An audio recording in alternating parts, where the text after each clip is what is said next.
5'5" with thick thighs, caramel skin with Okay. the sexy eyes. That's not even how the song goes. That's how my song goes. Oh, okay.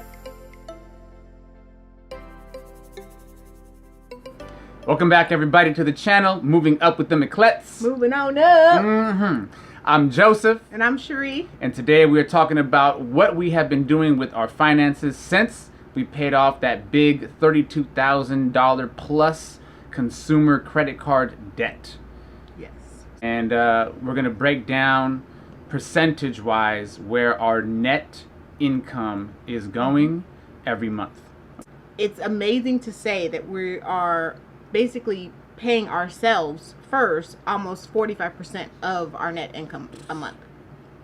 And just having paid off all that debt and having just, that money and budgeting it out to where we want it to go, it's almost close to almost half, of our living expenses per month. So that's just awesome. Yep. So I'll go ahead and let you touch on the first one. All right. So item number one is contributing to our emergency funds. Or I should say emergency fund. There's only one. And it is exactly what it sounds like, right? We decided to start putting money away into this fund just in case there was ever an emergency, right? It always ends up where nothing happens for months, years even, and then all of a sudden something occurs and we say, dang it, why didn't I have any money saved up for this? You got to put it on a credit card. Right? And $2,000 later, $3,000 later, $5,000 later, or even if it's $250, right? It could be something small like $100, $250, $500, and you just wish you had some money set aside for that event, right? As they say, save your money for a rainy day, right? Yes. So some people call it a rainy day fund, some people call it an emergency fund, but that's what we're putting that money into. So we are currently contributing about 20% of our net income into the emergency fund, okay? And again, that's per month. And some of you might be thinking like, dang, that's kind of high. Like, I don't think I should put that much into an emergency fund. And if you don't think so, again, that's on you, right? You're going to do it. You're going to break up your money. You're going to allocate your net income however you choose. But for us, we've decided that with a family of 5, 20% is minimum at this point, right? And that's not to say that the amount we're putting in there may not fluctuate. At the beginning of the year, how we have things set up as of now, it will be fluctuating, but for the past couple months and leading into the end of the year, we are doing 20% a month. So just again, allocate accordingly, allocate what you feel comfortable, but the most important thing is at least create one, right? At least create an emergency fund so you're prepared. Yes. And the next one is our primary savings account. So and once again, at the beginning of the month, he'll get paid, I'll get paid, and everything is budgeted out.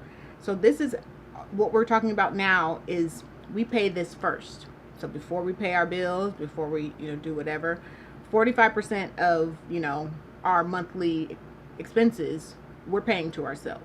So, 10% of that is going into our savings. And that's just savings that, the kids need a new pair of shoes, or, something, small or something of the sort like that. Just, it's not that it's an emergency, just, I need to pull out $150 for this or for that. And so that's what that money is, allocated for. So 10% per month is going to our savings. Yeah. And M1 Finance, that's where we have our stocks. That's where we have ETFs, other index funds. This is partial shares, right? Fractional shares, partial shares. And so for those of you that are considering M1 Finance, this is not a sponsored video by M1 Finance. I want to be clear on that. We're not sponsored by M1 Finance. Number 3, the amount of money that we are currently contributing to our investment accounts into the market. At this moment, we're contributing about 5%. Where that is exactly for us primarily is M1 Finance, TD Ameritrade. And so we're using those two platforms to contribute into the market and invest. And again, I want to be clear on something. These are long-term holds. Yeah. Okay? These are long-term holds. Also, in regards to investing, I know some people might be like, oh, well, only 5%, that's pretty low. Once again, we wanted to get our emergency fund and our savings account to the point where, you know, we felt comfortable. We're still also, we have our, you know, employee, you know, CalPERS, CalSTRS, things like that. So we're investing there, and I'm investing quite a bit. So number four, número cuatro, is our sinking funds. So we currently contribute about 5% to our sinking funds. And, you know, sinking funds are just whatever you choose that you want to basically allocate the money before it's due, so that you're not scrambling trying to determine like, oh, well, where am I going to get the money to pay my, you know, car insurance or my car tags, or, you know, for birthday parties. So for us, we have 6 sinking funds right now. We've recently just added a few, but they are my 40th birthday and our 15-year wedding anniversary, which is one sinking fund. We have our Christmas sinking fund. So every year, we're not worried about it towards the end of the year. We start, you know, January, and basically start shopping. I kind of like to shop early. So you have to, though. You like have to. August, September time frame, I start shopping. You don't want to get caught in the holiday rush, you know? I want to be done. We also have car maintenance, so that includes if oil changes, you know, insurance, car tags on those. So that's just, it's such a big difference, like not worrying, oh, where are we going to get this $400 for both of our insurance, or our car tags, because they're due at the same time. So, you know, that's just money in there that we don't even have to think about. It's a big stress relief, right? Exactly. Knowing you don't have to stress about something, you're prepared, right? And that's what it comes down to, being prepared, right? Having a plan, sticking to it, being prepared. Another sinking fund we have is birthdays. So we have 3 birthdays at the at the beginning of the year. They kind of, it spreads out, but, you know, February, and then right at the beginning of April, and then right at the beginning of July. And Joe's is included in there too. You know, so we basically have 4 birthdays that we have to scramble and come up with money. And sometimes these birthday parties be costing a lot of money. And I'm just like... Especially for the kids, right? For those of y'all with children... Exactly. Y'all know what I'm talking about. You know how much a birthday party can cost, especially if you choose to have it somewhere outside of your home. Exactly. Where you pay for food, and you're paying for the venue, and next thing you know, $600 to $800 later, if not more. Yeah. Just on the venue and just on food. We're not talking decorations. We're not talking time, right? We're not talking sweat equity. We're just talking the venue and the food. Exactly. So, it's getting a little crazy out here. Yeah. So that is why, you know, we've started having our sinking funds for these birthdays, so that, you know, when one birthday comes up, okay, and then we try to budget it out, try to buy as much stuff as I can from the dollar store. You know, my mother-in-law, you know, she helps tremendously, you know, and even if like making items, she'll be like, oh, I'll make you this, and, you know, she'll send us, you know, money to help, you know, with purchasing food and things like that. So we try to just keep it, you know, budgeted, but we have the help with the sinking funds. So, you know, that's a big a help as well. And we recently added 2 new sinking funds. A house sinking fund, so that's just stuff, you know, we've been having a lot of things we wanted to do with the house, so more so recently, like adding, you know, redoing our fence. So that's, you know, money that we're adding to the sinking fund, so that we can at least go and pull that money out and have half of it at least, you know, if an item comes up that we have to purchase. So, and then our last one is a dog fund. And the kids have been talking about they want a dog recently. You know, we had our son dog, Whistler, who passed a couple years ago, and they've been throwing it in our ear. We want a dog, we want a dog. And I'm just like, dogs is expensive. And they're a huge responsibility. Yeah. People don't realize how much of a responsibility a pet is. And I'm not against having a dog. Like, trust me, I would like a dog as well, right? But it's a huge responsibility. Yeah. And kids don't understand that, right? They don't realize what goes into actually having a pet. And again, I'm not against it. I want one as well, but that's a conversation that we have to have with them. Like, this is a major responsibility. You can't just buy a dog on a Sunday night and expect everything to be cool by Monday. It don't work like that. You know? So, we started the sinking fund for that. So, that'll just help cover dog food, shots, potentially, things that come up, needing a new dog bed, whatever. Pet insurance. As much as they are, we're going to need some pet insurance. Right. But, we might as well take out a life insurance for our dog. On a dog, right? Item number 5 is the kids' savings and custodial accounts. So we have been contributing to our children's savings account ever since day one, right? Since they got their socials. Okay, to clarify, right? To clarify, ever since they got their social security number, we have been contributing to their savings accounts, and we've been fortunate that we've been able to do that, both from our own contributions and then also from family contributions as well. Once again, big ups to Mother-in-Law. There you go. Thank you, Mom. We appreciate that. Always got to thank moms, right? And so, we've been blessed. We've been fortunate. We've been able to do it, but more so and more importantly, that is something that we've committed to, right? And even in the years that we've added to our family with each new child, we were able to still contribute, right? And that's huge, because we could have easily have said, oh man, we can't afford it, we can't do it, let's not have the foresight looking in the future and continue to contribute to it. Let's just stop now because we need to put food on the table, or we need to pay the mortgage, or we need to have money for gas. No, we find a way to make it work. And because this is something that we've committed to since day one, that we're going to establish this generational wealth and help our children, so that by the time they are 18 or 21 years old, whenever they choose to use this fund, or their fund, their money, they'll be able to have it. It'll be there for them. And really that there's a lot of privilege that comes with that, right? There's a lot of privilege that comes with that, but it's also, as parents, for us, it's a major situation, because we want to be able to start our children's lives in that direction that many people's lives don't begin, right? And even more than ours did. You know what I'm saying? And that's part of being a parent, right? Giving your kids more than what you had. And then that is one way in which we've done that. But recently, we've also made the commitment to starting custodial accounts for them. So currently, as of right now, percentage-wise of our net monthly income, we are contributing about 3% to both the savings accounts and their custodial accounts. And so we've chosen Vanguard.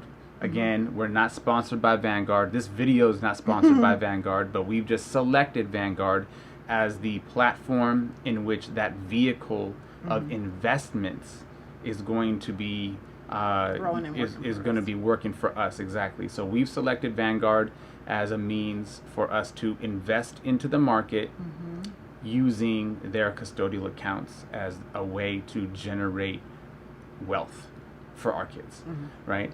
And again, that's very important to us, because as Sherri and I shared in a previous video, we didn't have that growing up, right? Unfortunately, we did not have that. So when we turned 18 or 21 or even 25, we could start our adult life with that.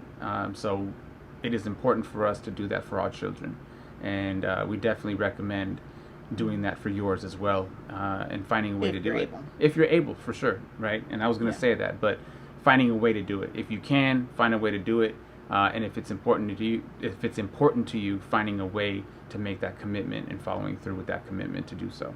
Yeah. And might I just add, before my dad come after me, my dad paid for all of my college, all of my living expenses all throughout college, and then the deal was, you graduate college, you get to choose the car that you want, and he would pay for it. So, I guess to an extent, my dad did provide that for me, in regards to the vehicle of him paying, for college, and, hopefully that if our children do decide to go to college, that is something that, these funds and, you know, these accounts will be able to assist with that. So.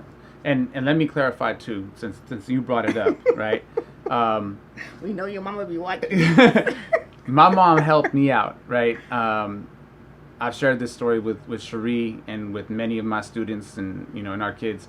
I put myself pretty much through school for the first several years, just by working and saving, working and saving, working and saving.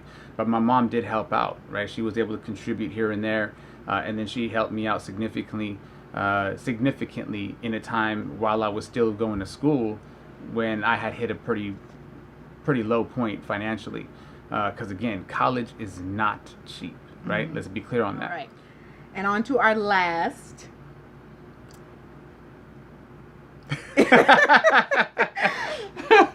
Onto our last is our monthly spending, and so that's kind of around 2%. Normally we pull out at the beginning of the month, you know, what we're going to be spending, or what we're allocated, you know, what we've allocated for ourselves to spend for that entire month.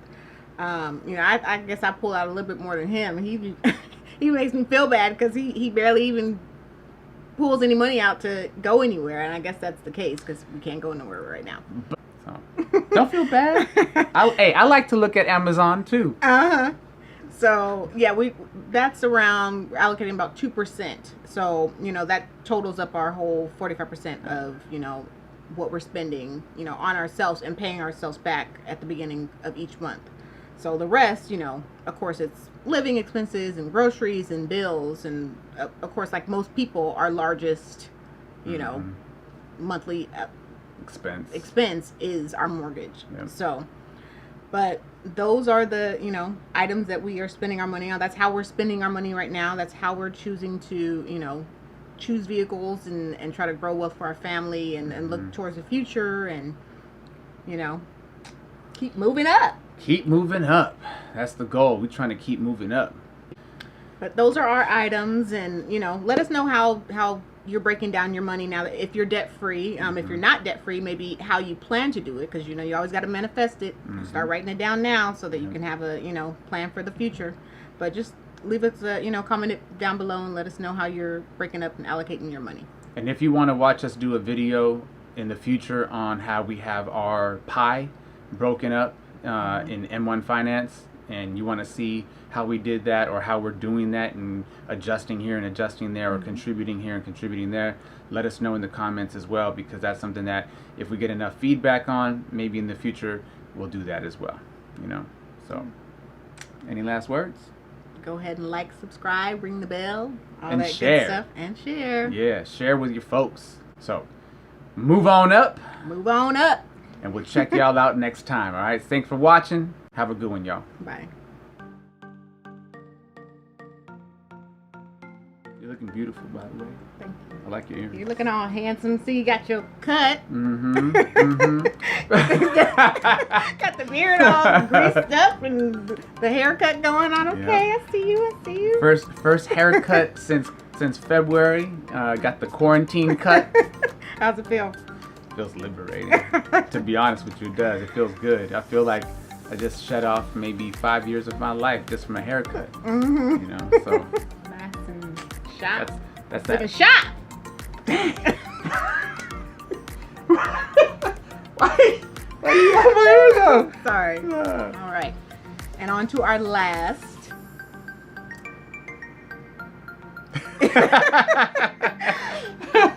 On to our last. What happened? On to our last item.